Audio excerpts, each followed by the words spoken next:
नमस्कार कविज्यू। नमस्कार।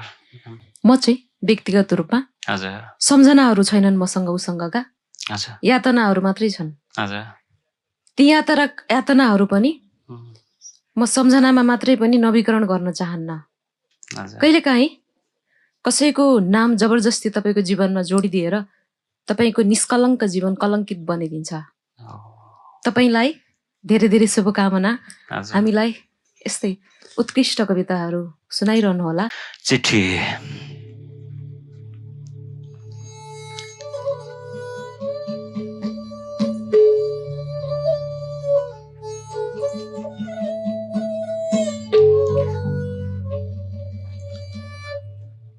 कतै बिर्सिए कि भनेर हौली उतै दूर दूरबाट पठाउँछु बाडुली।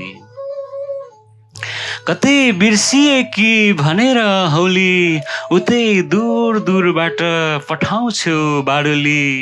र सपनामा तिमी आफै कसरी हो कसरी आइपुग्छौ मेरो मध्यरातको मस्त निन्द्रा भत्काउँछु।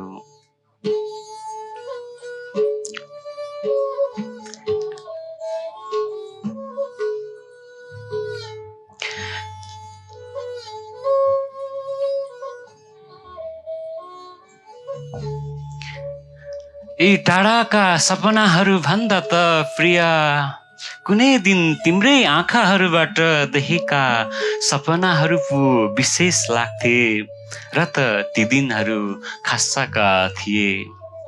तर एउटै कुरा थाहा भएन